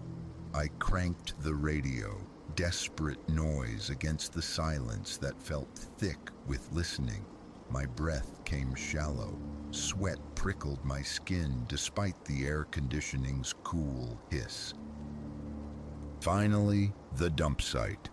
A scarred clearing littered with the cast-off refuse of other lives. I parked, released the trunk latch, hauled out the bag. Striding to a large, rusting dumpster, I swung the bag high and let it fall. It landed with a hollow clang against the metal bottom. I stood frozen for a beat, pulse hammering, half expecting the bag to stir, to rise. It lay still. Back in the car, the drive home was punctuated by constant, nervous checks of the rearview mirror, a ridiculous fear that its silhouette might materialize on the back seat. The tightness in my chest only began to ease as familiar streets appeared. Lena met me at the door. "Done?" she asked. "Yes," I confirmed.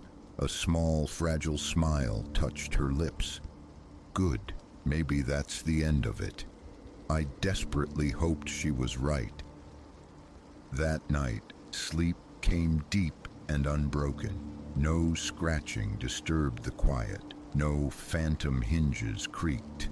The following morning, Buster trotted down the hallway without hesitation, even giving the storage room door a cursory sniff before wagging his tail and moving on.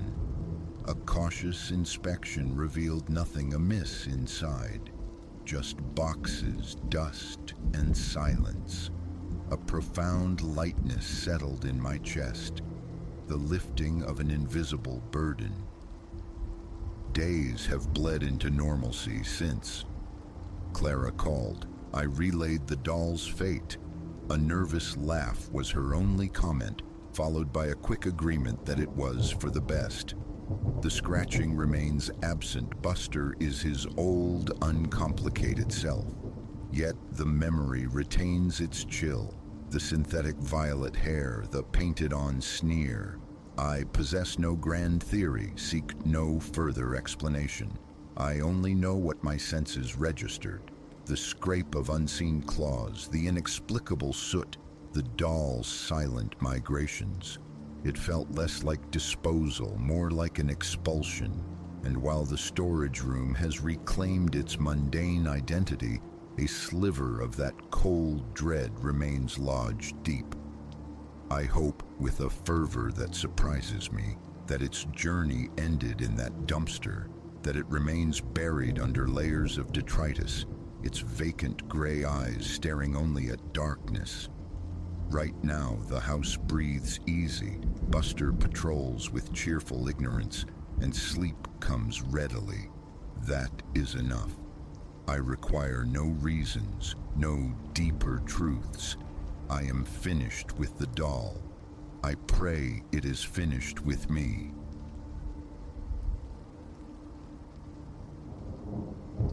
A dry twig's sudden fracture under my boot splintered the profound stillness of the night, arresting my motion utterly. 15 years I'd walked these woods as their guardian, Silas Thorne.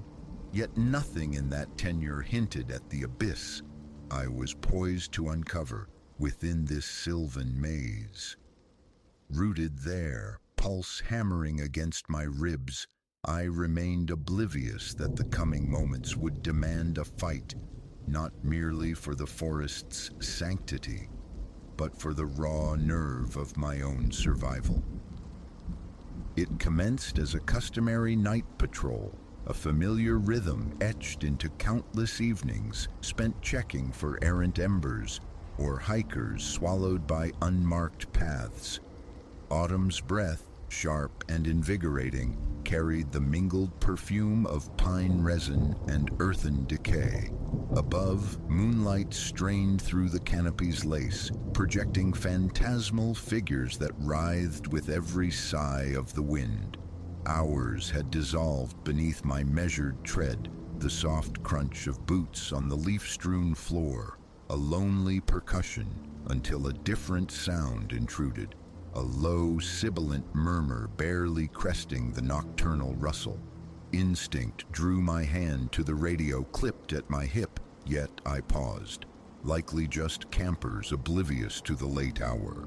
No cause for alarm. Not yet. Inquisitiveness, that old betrayer, tugged me onward, compelling lighter steps. As I neared a diminutive clearing, the murmurs coalesced into discernible speech.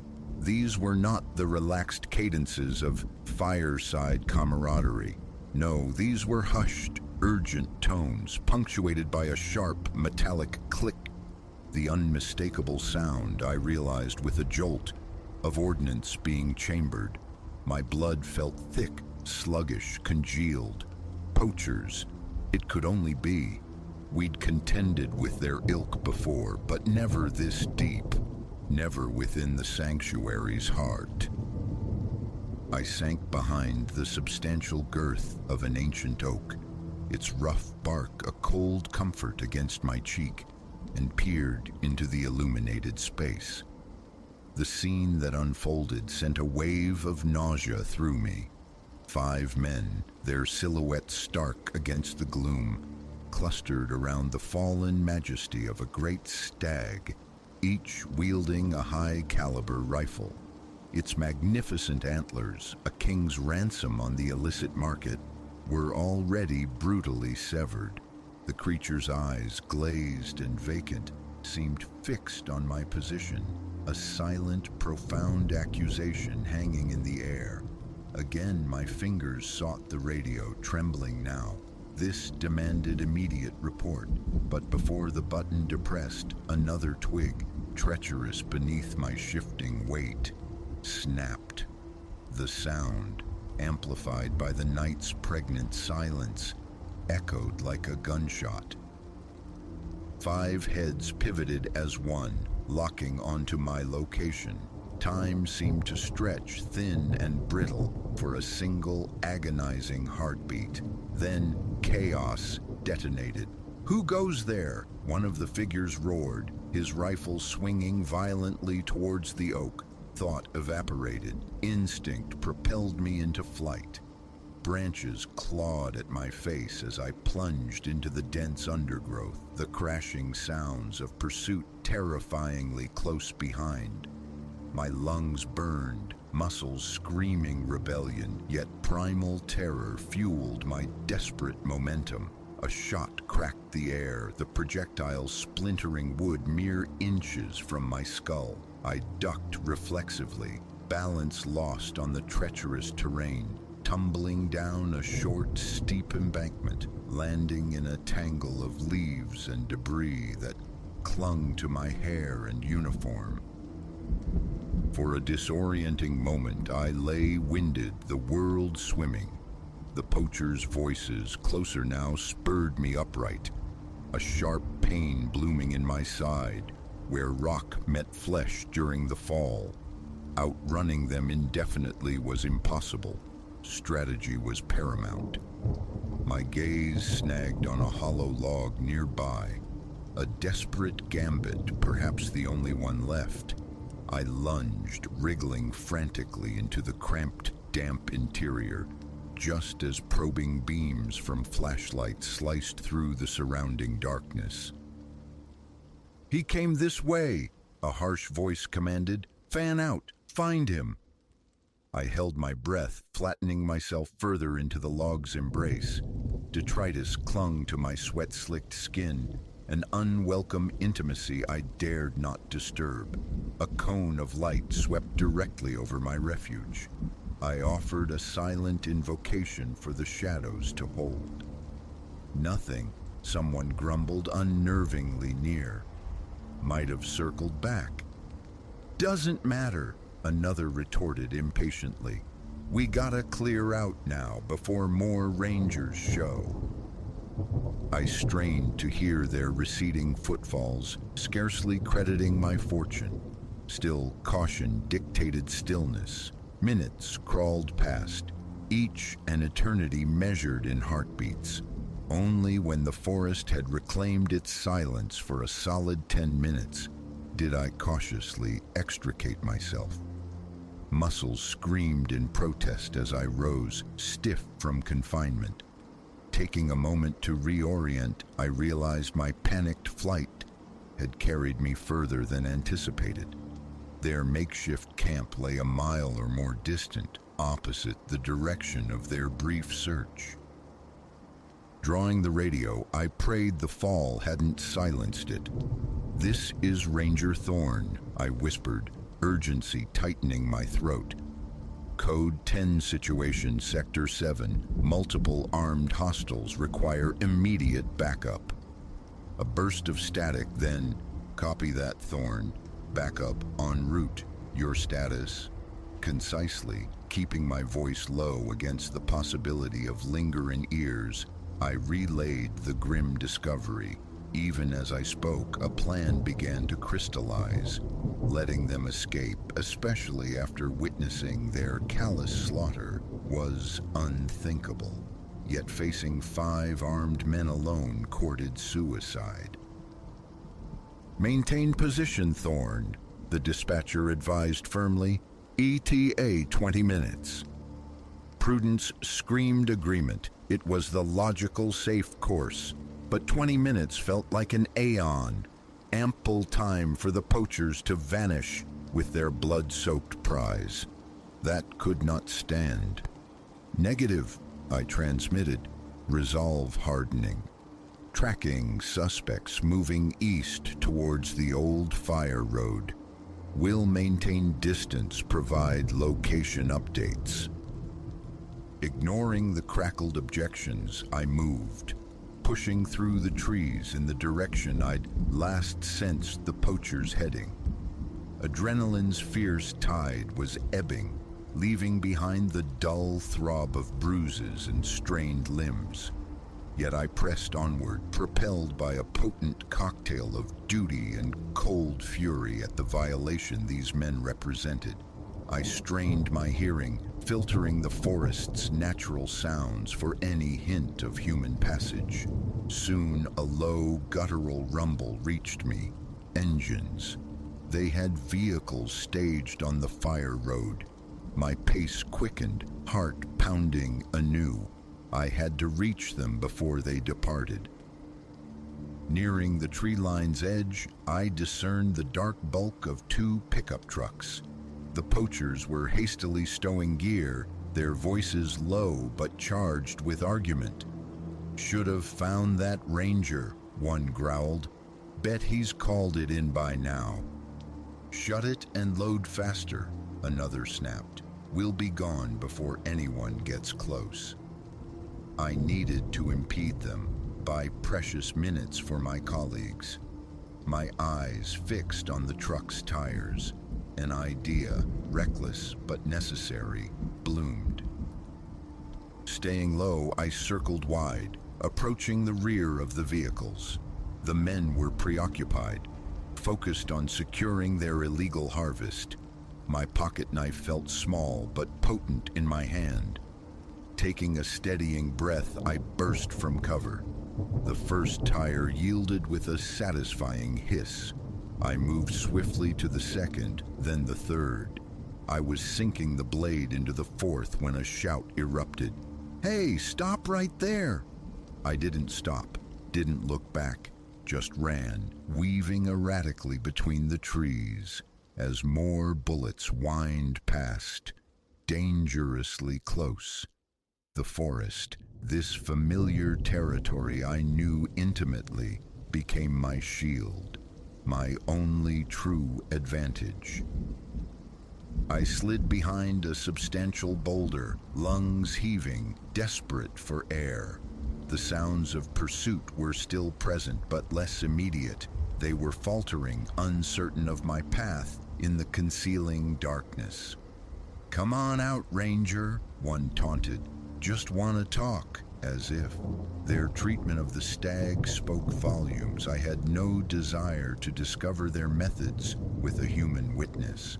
Contemplating my next evasive maneuver, a new sound pierced the night. Sirens, distant yet growing rapidly louder. My backup, and judging by the volume, they weren't coming subtly. The poachers' curses ripped through the air, followed by the frantic sounds of scattering feet. A profound wave of relief washed over me, leaving me weak-kneed against the cool stone. It was finished. As pulsating red and blue light flooded the clearing, I stepped out from behind the boulder, hands raised clearly to identify myself to the arriving officers. Instantly, I was enveloped by concerned colleagues, their questions a rapid-fire barrage. My gaze, however, was drawn to the trucks, where officers were already methodically securing evidence, cataloging the poacher's grim haul. Among the items, stark under the artificial lights, lay the magnificent antlers of the stag I'd encountered earlier. Its death, though tragic, would not be meaningless. Its killers would answer for their crime. Guided towards an ambulance for assessment, a complex mix of bone-deep exhaustion and quiet triumph settled within me. The forest, my charge, was secure once more, at least for this night. And myself? I suspected future patrols might lack their former predictability, but that was acceptable. Guarding this wild expanse and its inhabitants transcended mere occupation. It was a fundamental calling, and regardless of the shadows that might stir within these woods, I would remain ever watchful, ever ready to answer.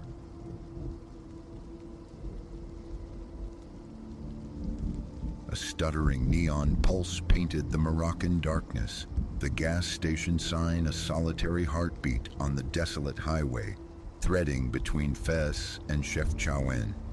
Beside me, Leo was lost to the world, head canted against the glass, utterly oblivious to the fuel gauge nudging empty. Our map display had gone dark 2 hours prior. My phone, a useless brick since we'd strayed from the artery road. I guided the rental onto the station's apron, tires whispering over loose stones. The place radiated abandonment, save for the stark fluorescence washing over the counter within. My schoolgirl French felt flimsy, my grasp of Arabic a paltry collection. Shukran, fin al-mirhad, suddenly, achingly insufficient. The dashboard glowed 1:47 a.m. as I silenced the engine. Leo remained submerged in sleep, the kind that shrugs off tremors and tempests. An ace bandage swaddled his wrist, souvenir of an earlier misjudgment on serpentine mountain passes. Another reason darkness had claimed our schedule. Not critical, the sprain, but needing attention eventually. From the station's shadowed office, a figure emerged, polishing his hands on a crimson rag. His smile, approaching us, held a disarming warmth. The knot in my stomach loosened a fraction. "Bonsoir, mademoiselle," he greeted, before shifting to English, thick with accent. "A long way from the tourist path, you are." I sketched our predicament: the defunct navigation, the injury, the near empty tank.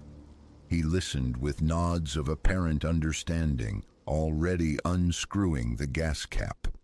While fuel gurgled into the car, he spoke of a hospital in the adjacent town. "My cousin, he works the night shift," he offered. "Let me guide you. These roads, they play tricks after dark." A subtle dissonance in his tone snagged my attention. Generous, yes, but unduly keen.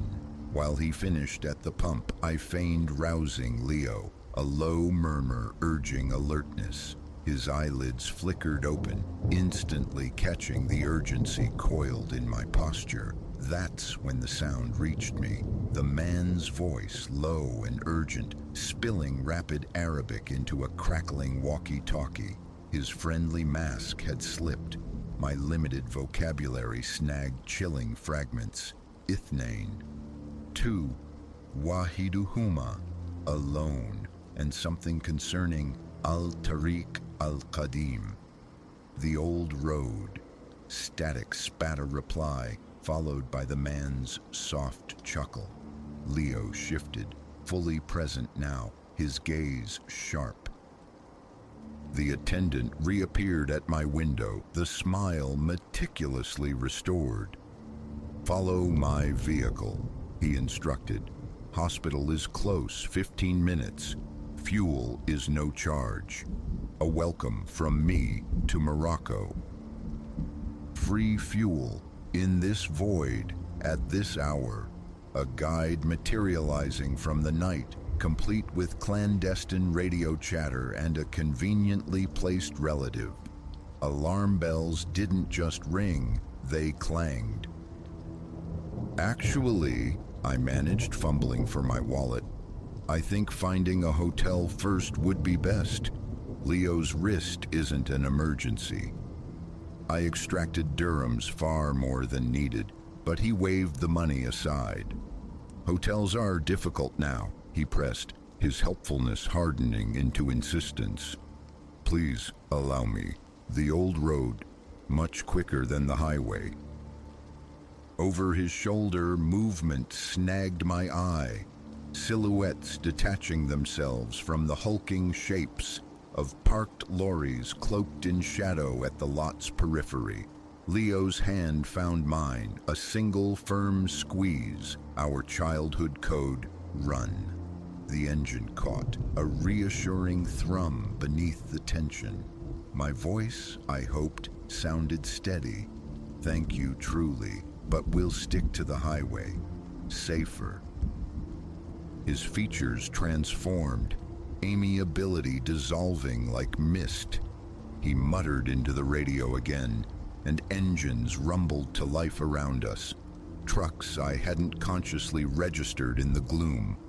My pulse hammered against my ribs as I selected drive. Then salvation bloomed in the distance. Headlights growing rapidly brighter. A tourist coach emblazoned with the familiar logo of an international hotel chain was lumbering towards the station. The attendant's expression flickered once more as he stepped back from our car. The surrounding engines fell silent. I didn't linger. We surged onto the highway just as the bus sighed to a halt, its doors hissing open, disgorging passengers into the fluorescent glare. In the rearview mirror, the gas station and its lingering shadows bled back into the vast Moroccan night.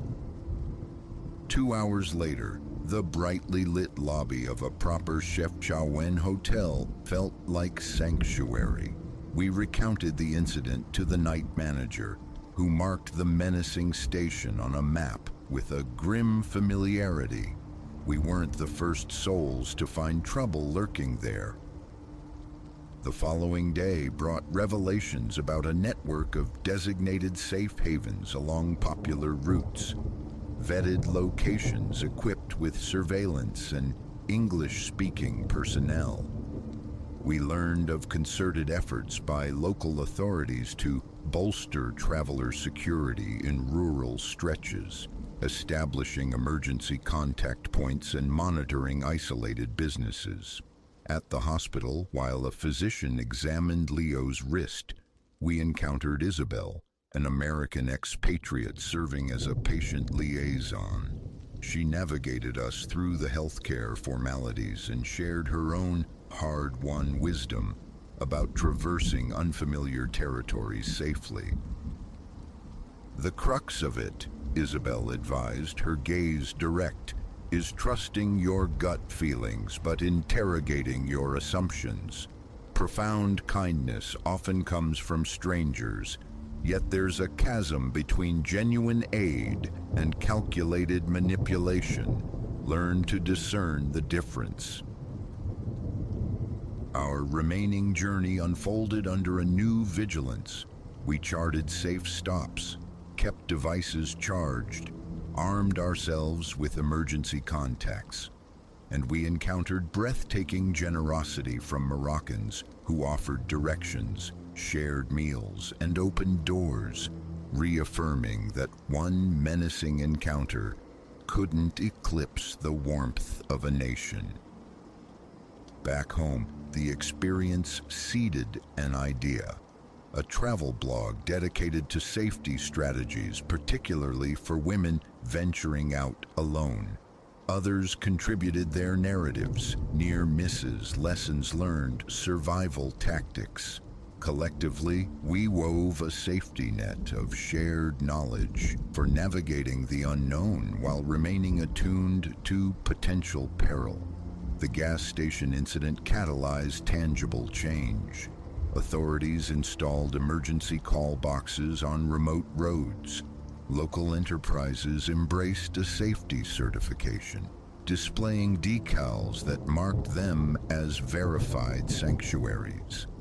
Female travelers fostered communication networks, sharing locations and travel plans.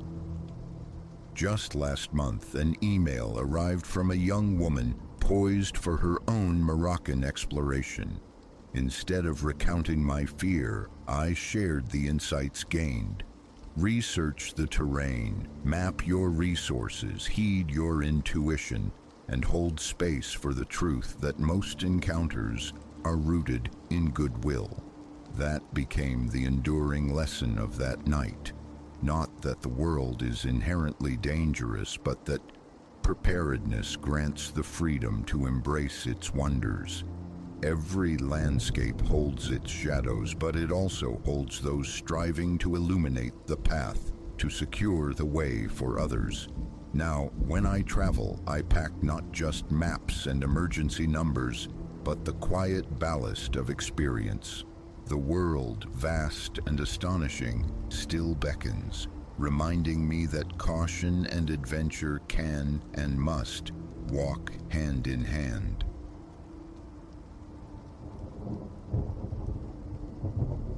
The resonance of dry wood fracturing under a weight. Not my own was the first signal. It pierced the forest's deceptive tranquility, transforming the serene cathedral of trees into something watchful, suddenly imbued with latent menace. As twilight bled through the canopy, painting the undergrowth in bruised purples and deep blues, alien intonations began to thread the air. A chilling certainty bloomed within me. I wasn't merely adrift in this wilderness. I was the quarry. It was intended as nothing more than immersion, a day spent tracing contours on a map with my boots, Countless times across innumerable parks, the ritual had been the same. Dawn departure, trailhead greeting, a communion with nature's quietude, and a return timed for dusk's softening light. This venture, however, deviated disastrously. A novel path lauded online for its panoramic vistas and rigorous ascent beckoned, an ideal crucible for my seasoned endurance. Those initial hours unfolded as promised. The air, crisp and alive, carried the resinous perfume of pine mingled with the delicate sweetness of hidden blooms. Early on, paths crossed with fellow wanderers, brief acknowledgments exchanged in passing nods. But elevation brought solitude. By the meridian hour, I stood upon the peak. Below, an ocean of forest undulated towards the horizon, a vast, complex tapestry woven in myriad verdant hues. Perched on a granite throne consuming my modest provisions, I felt sovereign. Here lay the genesis of my undoing. Rather than retracing my ascent, I yielded to the map's suggestion of an alternate descent, a gentler gradient, a mercy to weary knees. This single, seemingly innocuous choice would unravel everything. At first, the new way seemed adequate, if somewhat neglected, its markers sporadic but present. Yet, descending deeper, a disquiet began to coil in my gut. The blazes grew scarcer, dissolving into ambiguity. The trail itself attenuated, frequently choked into non-existence by dense thickets, forcing frustrating detours from sudden dead ends. Hours bled away. The valley floor should have welcomed me by now.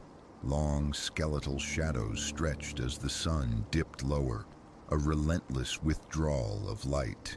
My phone, predictably, offered only mocking silence. No signal, leagues from any semblance of civilization.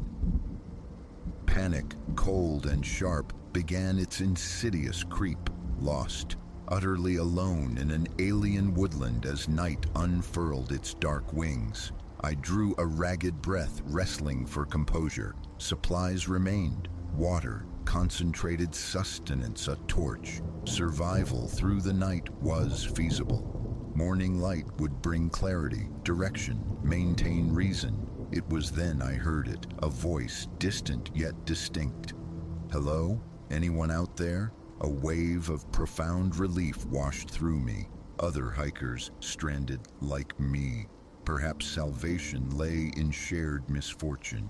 "Here!" I yelled back, voice cracking. "Over here! I'm lost!"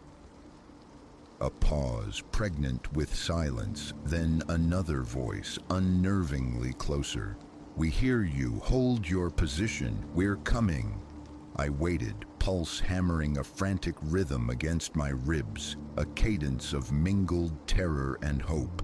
The sounds intensified, breaking brush, multiple figures converging. Yet something dissonant resonated in their approach, in the cadence of their calls to one another.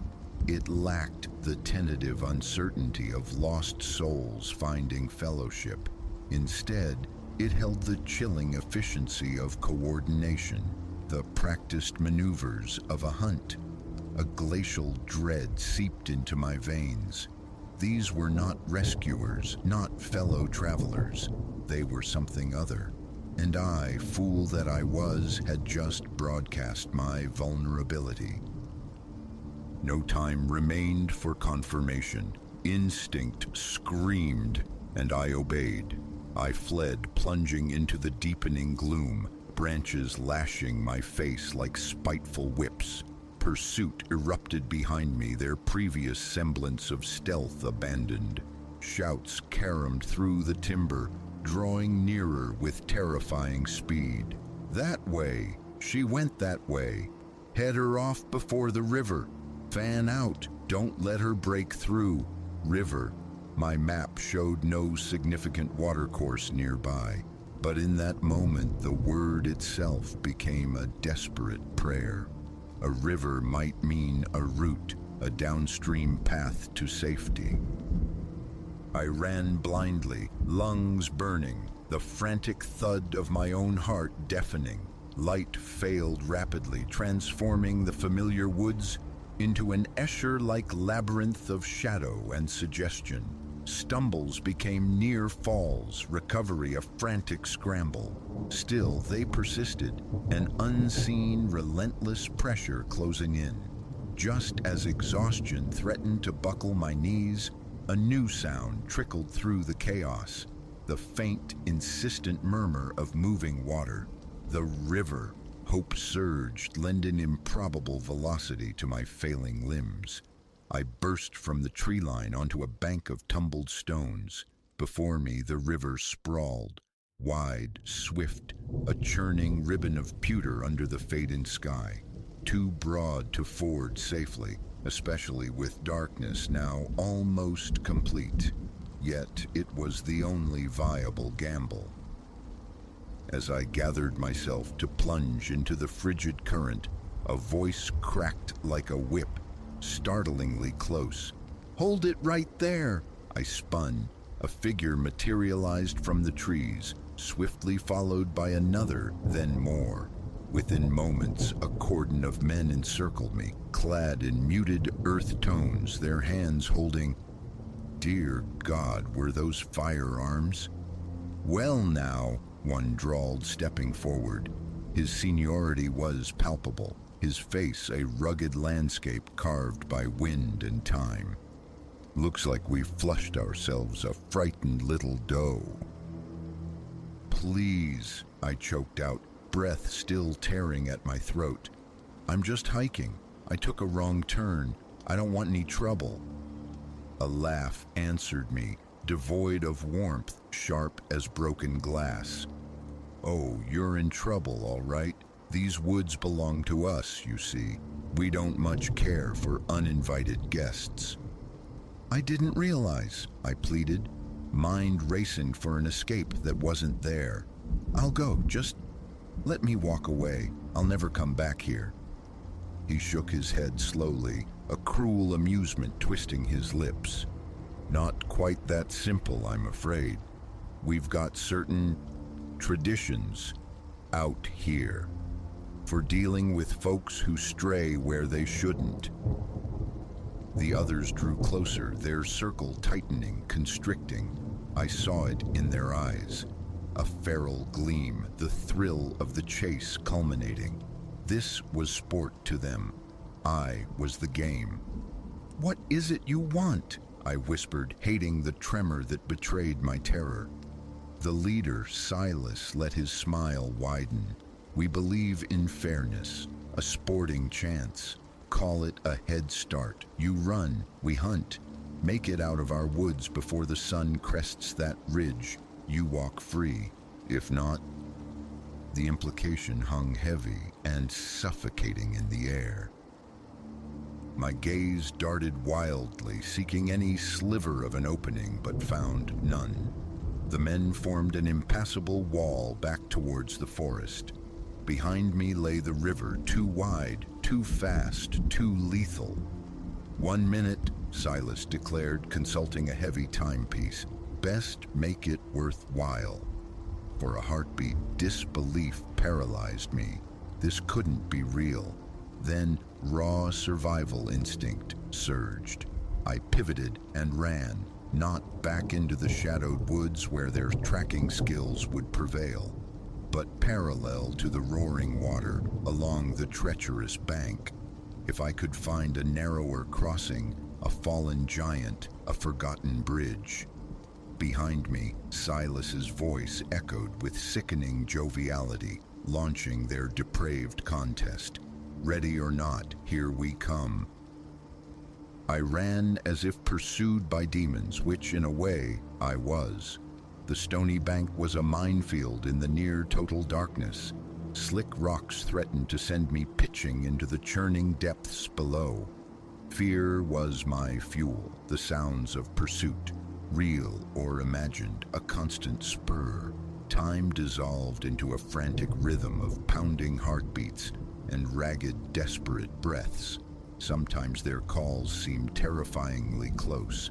Other times, an unnerving silence descended, amplifying the roar of the river and the frantic pulse in my ears. Rounding a sharp bend, hope flickered anew. A massive tree, felled by some ancient storm, spanned the torrent like a primitive bridge. Perilous, its trunk slick with moss and river spray, but it was the only path forward.